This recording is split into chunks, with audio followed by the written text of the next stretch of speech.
आपण बघतोय बघा, विधान परिषद निवडणुकीच्या मतदानाच्या पार्श्वभूमीवर हे दृश्य खास आहेत. अजित पवार आणि जयंत पाटील यांच्यात अगदी संवाद घडतोय. दोघांची देहबोली अगदी दिलखुलास आहे. जयंत पाटील आणि अजित पवारांची विधान भवनात भेट झालेली आहे. दोघांनी काही वेळ संवाद साधला. ते हसत खेळत संवाद साधला.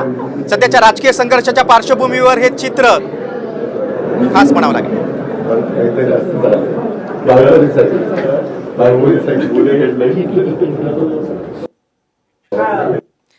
पण अधिक माहिती घेऊया. आमचे प्रतिनिधी रुपाली बडे आपल्यासोबत आहेत. रुपाली, जयंत पाटील आणि अजित पवार अगदी मोकळेपणाने बोलत होते. संवाद अगदी विधान भवनात त्यांच्याशी अगदी दिलखुलास संवाद झालाय. काय सांगशील सध्याच्या राजकीय पार्श्वभूमीवर? नक्कीच आपण पाहतो खरं तर विधान परिषदेच्या निवडणुका पार पडत आहे आणि याच्यावेळी खरं तर आमदार फुटतील, घोडेबाजार होईल अशी चर्चा सुरू असताना विधान परिषदेच्या निवडणुकीच्या अनुषंगाने वातावरण तापलेलं असताना एक वेगळं आपल्याला दृश्य पाहायला मिळालं.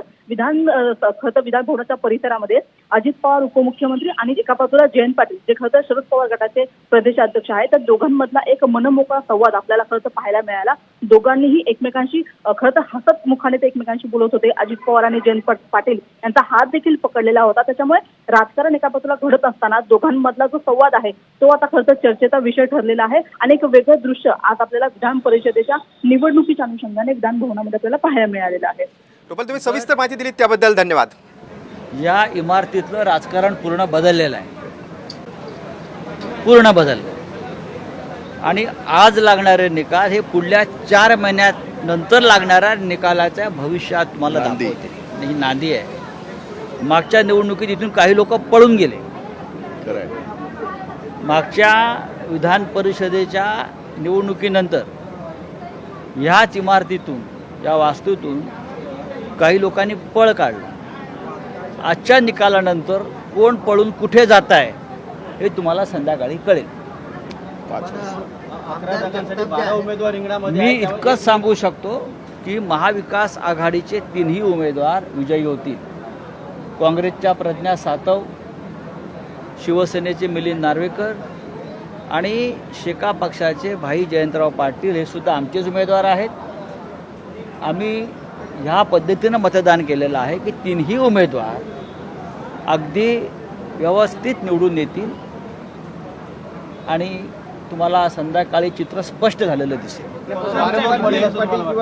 मी कोण पडेल सांगणार नाही. आम्ही 3 जागा आमच्या स्वतःच्या महाविकास आघाडीच्या जिंकतो. आपण विधिमंडळात आला तर एक वेगळा माहोल आपल्याला पाहायला मिळाला. जुने सगळे आपले सहकारी होते ते आपल्याला येऊन भेटले. मला कोणी जुने सहकारी भेटले नाही. भाजपचे चंद्रकांत पाटील हे आमचे जुने. बघा, राजकारणामध्ये आम्ही दिल्लीला मोदींना भेटतो, अमित शाही भेटतात लॉबीत, तेही आमचा हातात घेतात, गप्पा मारतात. आम्ही अनेक वर्ष एकत्र काम केलेलं आहे. ते मंत्री आहेत त्या राज्याचे. त्यांचं आमचं काय व्यक्तिगत भांडण आहे का? हे भांडण राजकीय सुद्धा नाही, हे वैचारिक आयडिओलॉजिकल भांडण आहे आणि ते तसंच राहील.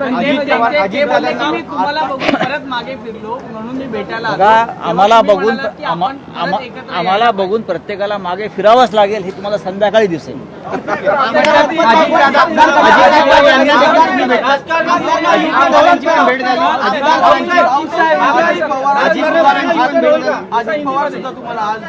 मला आज माझे अजित पवार भेटले, जयंतराव पाटील भेटले, शेका पक्षाचे जयंत पाटील भेटले, रमेश चिंतेला भेटले, काँग्रेसचे सगळे नेते, राष्ट्रवादीचे भेटले, उद्धवजींना भेटले. चांगला माहोल आहे ना, आणि तो तसाच राहायला हवा. महाराष्ट्राची परंपरा आहे. या महाराष्ट्रामध्ये राजकारणामध्ये विषयाचा प्रवाह कोणी सुरू केला असेल तर तो दुर्दैवानं भारतीय जनता पक्षानं सुरू केला. नाहीतर हा महाराष्ट्राचं राजकारण अत्यंत निर्मळ होतं. भारतीय जनता पार्टीचे आमदार गणपत गायकवाड अजूनही मतदानाच्या प्रतीक्षेत आहेत. निवडणूक आयोगाकडे हे प्रकरण गेलेलं आहे. जायलाच पाहिजे.